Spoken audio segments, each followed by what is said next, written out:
Қайырлы күн достар. Бүгін сіздермен бірге өте керемет кез келген дастарханның сәнін келтіретін 3 түрі рулетпен үй жағдайын жасалатын домашний колбаски дайындайтын боламыз. Ең алдымен омлетный сырный рулет дайындаймыз. Ол үшін жұмыртқаның үстіне сырды, манный крупаны, майонезді, қарабұшты аздап сеуіп, тұзды және түсін анық беру үшін сары түсті кірсетілді құйып, жақсылап араластырамыз. Дайын болған массамызды пергамент қағаздың үстіне төсеп, бір текті етіп жайып шығамыз. Дайын болған омлетімізді қызып тұрған пеште 180 градуста 10 минутта пісіріп аламыз. Дайын болған рулетімізді дәл осылай тез пештен шығарғаннан кейін орап суытып қоямыз. Енді салмасына алдын ала дайындалған тауық етінің фаршын тұздап, дәміне қарай қара бұрышты және қуырылған пиязды салып, жақсылап араластырамыз. Енді суыған рулетімізді алып, фольганың үстіне аударып аламыз.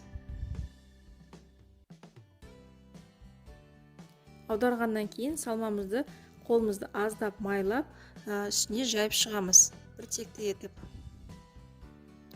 Жайып болғаннан кейін фольганың көмегімен рулетімізді барынша тығыздап ораймыз.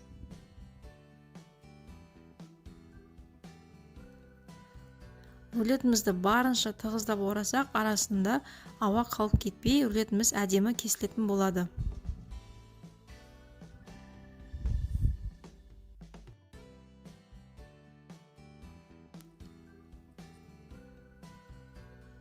Енді рулетімізді екінші жағына аударып, фольган көмегімен тағы да нығыздап ораймыз.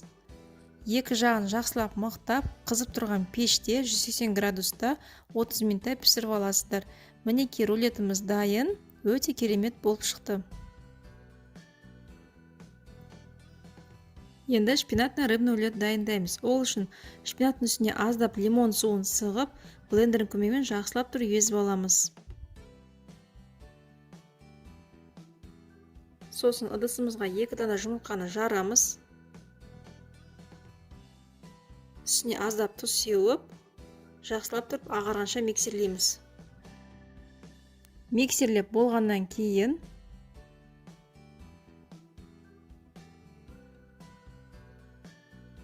ұнымызды аздан салып, лопатканың көмегімен жоғарыдан төмен қарай араластырамыз. Бұл жерде бізде жұмыртқаның массасы түсіп кетпеуі қажет.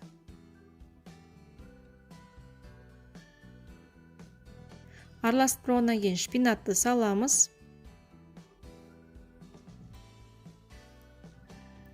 Араластырып, түсін анық беру үшін жасыл түсті гельві кірсетілді құямыз.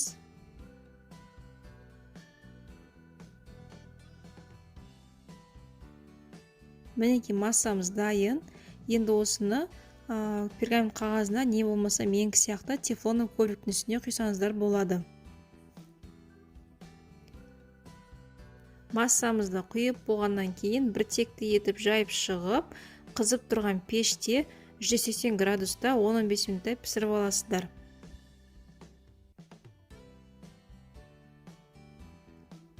Піскен бетте рулетімізді орап қоямыз. Асықпай мұқият орап алыңыздар.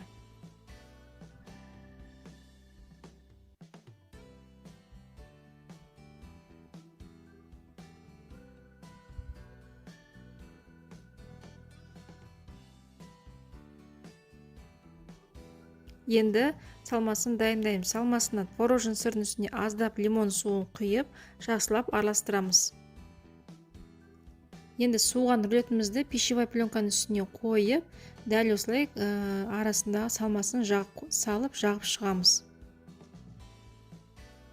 Мінекей мен бір текті етіп жайып шықтым. Енді арасына семга балығы немесе кез келген өзіңізге қандай балық ұнайды, соны қойып шықсаңыздар болады.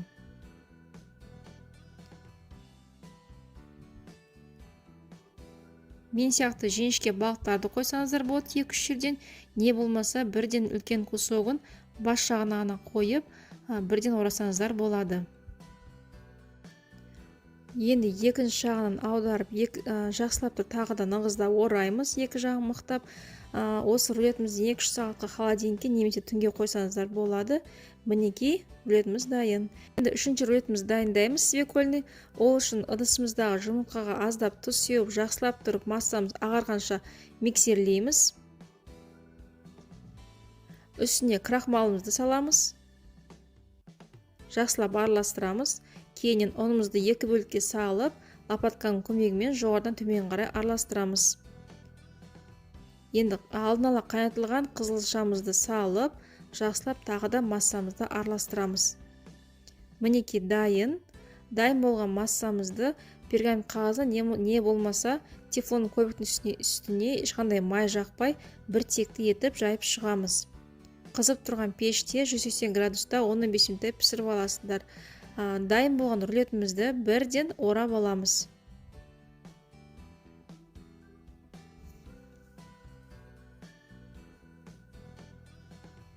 Салмасын дайындаймыз.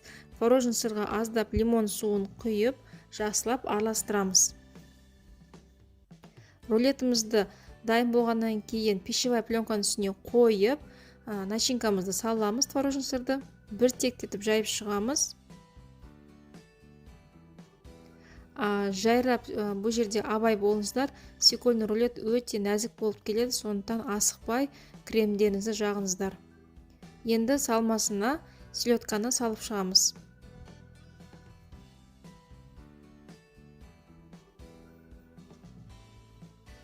Асықпай пищевая пленканың көмегімен рулетімізді нығыздаймыз.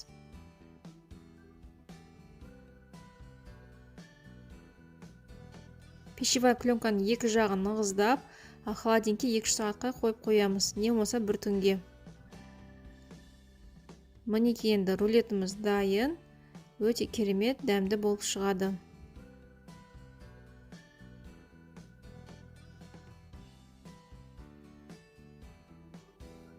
Енді домашний колбаски дайындаймыз. Ол үшін менде мұздатылған етті алып, соны мясорубкадан өткізіп фарш қылып аламыз. Және де бұл жерде ең маңыздысы фаршымыздың температурасын өлшейміз. Плюс 12 градустан асып кетпеуі қажет. Асып кетсе, бұл жерде еттің өзіне қажетті құрамдары, сөлдер ағып кетеді. Менде мына жерде температура 6-3 болды. Ең осының үстіне тұзымызды, нитритный солімізді салып, және сарделкаға арналған специямызды салып, жақсылап тұрып араластырамыз. Араластырып болғаннан кейін етімізді 12 сағатқа маринадтауға холодильникке қойып қоямыз.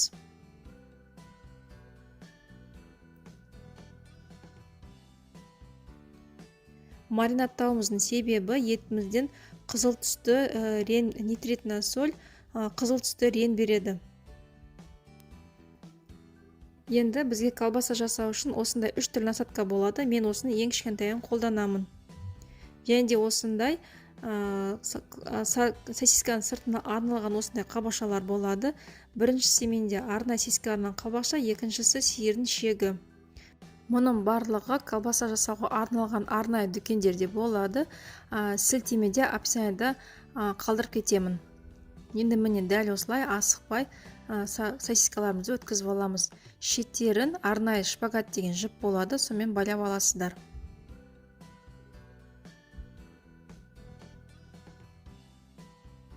Дәл солай қалған сосискаларымызды жасап шығамыз. Енді сиырдың шегінен сарделька өткіземіз. Өткізген кезде абай болыңыздар, арасында ешқандай ауа қалмауы қажет. Достар, каналыма тіркелмеген болсаңыздар тіркеліп, және де жаңа видео өткізуім үшін қоңыраушаны басып қойыңыздар.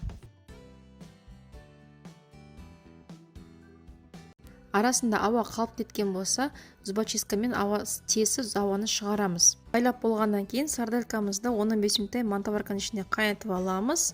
Дайын болғаннан кейін қызып тұрған майда барлық жағын қуырып аламыз.